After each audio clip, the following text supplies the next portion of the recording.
নমস্কার বন্ধুরা, আমাদের রান্নাঘরে তোমাদেরকে স্বাগত। আজকে আমাদের রান্নাঘরের রেসিপি হলো ব্যাচেলার চিকেন কারি। যারা বাইরে থেকে হস্টেলে পড়াশুনো করো অথবা চাকরি বাকরি অ্যাটেন্ড করো, আবার রাতে এসে নিজেকেই রান্না করে খেতে হয়, খুব অল্প সময়ের মধ্যে এক অসাধারণ স্বাদের চিকেন কিভাবে চটজলদি রান্না করে নিতে পারবে সেটাই তোমাদেরকে করে দেখালাম, সঙ্গে থেকে দেখে নাও।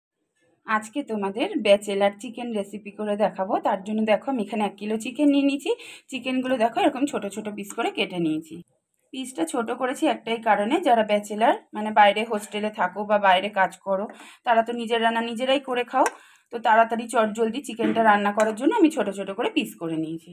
চিকেনটা আমি এই সময় ম্যারিনেট করব, তার জন্য আমি লবণটা দিয়ে দিলাম, 1/2 চা চামচ হলুদ গুঁড়ো দিয়ে দিলাম, 1 চা চামচ ধনে গুঁড়ো দিয়ে দিলাম, 1/2 চা চামচের কম কাশ্মীরি লঙ্কার গুঁড়ো দিয়ে দিলাম, 1 চা চামচ জিরের গুঁড়ো দিয়ে দিলাম,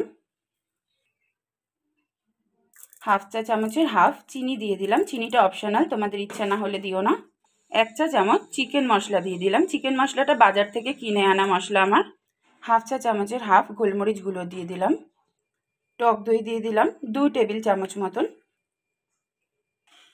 3টে মাঝারি পেঁয়াজ একদম ঝিরিঝিরি করে স্লাইস করেছি। দেখো ঝিরিঝিরিটা নিশ্চয়ই বুঝতে পারছো, এইরকম যেরকম স্যালাডের হয় একদম ঝিরিঝিরি এইভাবে দিয়ে দিলাম। একসাথেই মেখে রাখবো, এটা একদম অন্য প্রসেসে করে দেখাচ্ছি। খুব চটজলদি হবে এই রান্নাটা, আর খেতেও খুব সুস্বাদু। ঝালটা তোমরা তোমাদের পরিমাণ মতো দেবে। আমি 10-12টা মতন কাঁচা লঙ্কা একদম কুচিয়ে নিয়েছি, সেটাও এর মধ্যে আমি দিয়ে দিচ্ছি। মাংসের মধ্যে 1.5 টেবিল চামচ মতন আদা রসুন বাটা দিয়ে দিলাম, আর 1.5 টেবিল চামচ মতন সর্ষের তেলটা দিয়ে দিচ্ছি। সর্ষের তেল দিলে ম্যারিনেশনটা খুব ভালো হয়।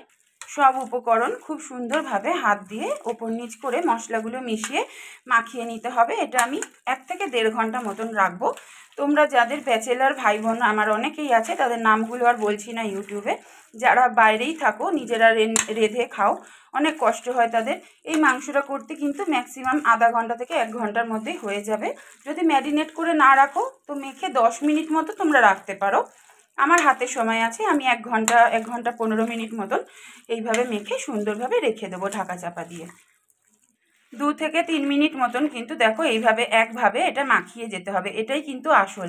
কারণ কড়াইতে দিয়ে কিন্তু খুব বেশি আমি মানে এটা শুধু কষানোর ওপরেই হবে। সঙ্গে থাকো, দেখিয়ে দেবো।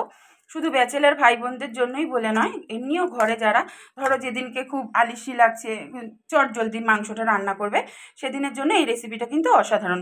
আমার মাখানো হয়ে গেছে, 3 থেকে 4 মিনিট মাখিয়েছি, ঢাকা চাপা দিয়ে ফিরে আসছি 1.5 ঘন্টা পর। চিকেনটা ম্যারিনেটের 1 ঘন্টা হয়ে গেছে। এই সময় আমি কড়াইতে তেলটা গরম বসিয়ে দিয়েছি, আলুটা ভেজে নেব। এই সময় 3টে বড় আলু দেখো আমি 4 টুকরো করে কেটে নিয়েছি। ঠিক এইভাবে আলুটা ভেজে নেব সবার প্রথমেই। এই সময় লবণটা দিয়ে দিলাম, হলুদ গুঁড়োটা একটু পরে দিচ্ছি, নুনটা দিয়ে একটু আলুটা 1-1.5 মিনিট মতন ভেজে নিই। হলুদটা দিলে তেলে পোড়া লেগে যায় তাড়াতাড়ি। 50% মতো আলুটা ভাজা হয়ে গেছে। এই সময় হলুদ গুঁড়োটা দিয়ে দিলাম। এই সময় আলুগুলো তুলে নিচ্ছি, দেখো ভাজা হয়ে গেছে। ওই তেলের মধ্যে ফোড়নে আমি 2টো তেজপাতা আর 2টো শুকনো লঙ্কা একটু ছিঁড়ে দিলাম, একটু গোটা গরম মশলা দিয়ে দিচ্ছি ফোড়নে। এই রান্নাটায় খুব বেশি তেলের প্রয়োজন নেই, তাই আলু ভাজার তেল আমি কিছুটা কিন্তু তুলে রেখেছি, কারণ বেশি তেল লাগবে না। ম্যারিনেশনে 2 টেবিল চামচ মতন তেল যেহেতু দিয়েছিলাম।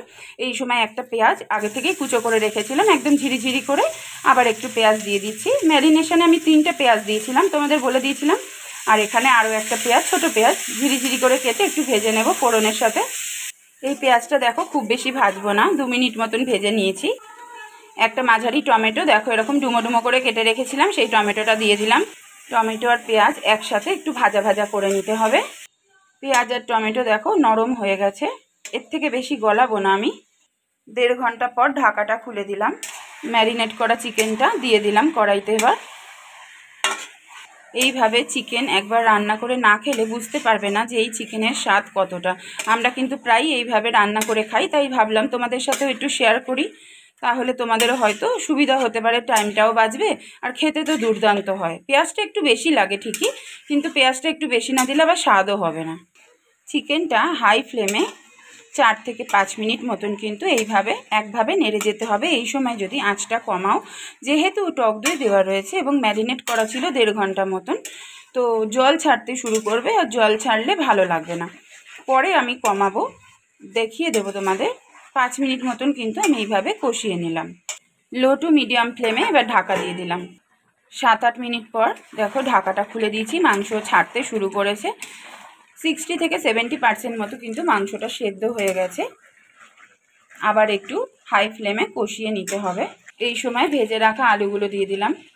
আলুটা খুব ভালো করেই আমি ভেজে রেখেছিলাম, তাই জন্য আলুটা কিন্তু খুব বেশি সেদ্ধ হবে না, ওপর নিচ করে একটু মিশিয়ে দিতে হবে। একটুও কিন্তু আমি জল ব্যবহার করিনি। দেখো চিকেন থেকে কতটা জল ছেড়েছে। আমি আশা করি আর আমার গ্রেভির জন্য জলের প্রয়োজন নেই, কারণ এটা খুব বেশি তো ঝোল হবে না, মাখা মাখা হবে। এই অবস্থায় আমি আরও 2 মিনিট মতন কষিয়ে দিয়ে আবার 5 থেকে 7 মিনিটের মতো ঢেকে দেব। আরও 2-3 মিনিট মতো কষিয়ে নিয়েছি। এবার আমি 7 থেকে 8 মিনিটের মতো ঢেকে দেব, তারপর ফিরে আসছি। 10 থেকে 12 মিনিট পর ফিরে আসলাম। দেখো মাংস আলু খুব সুন্দরভাবে আমার সেদ্ধ হয়ে গেছে। দেখো হাড় থেকে মাংস কি সুন্দর ছেড়ে দিয়েছে। এই সময় ধনেপাতা কুচো দিয়ে দিচ্ছি। গরম মশলার গুঁড়ো দিয়ে দিলাম 1/2 চামচের হাফ মতন। গরম মশলা ধনেপাতাটা একটু ওপর নিচ করে দিচ্ছি। আমার রেসিপিটা কিন্তু হয়েই গেছে। এবার 10 মিনিট আমি টাইমে ঢাকা চাপা দিয়ে দেবো। আমাদের ব্যাচেলার চিকেন কারি এখানেই শেষ করছি। আশা করি তোমাদের সকল কারি খুব ভালো লেগেছে। আমার রেসিপিটা যদি ভালো লেগে থাকে লাইক কমেন্ট শেয়ার করে দিও। যারা প্রথম এসেছো আমাদের রান্নাঘরে আজকে রান্না দেখতে, অবশ্যই সাবস্ক্রাইব করে আমাদের পাশে থেকো। আজ আসি, খুব শিগগিরই আবার অন্য একটা ভিডিওর সাথে দেখা হচ্ছে তোমাদের সঙ্গে।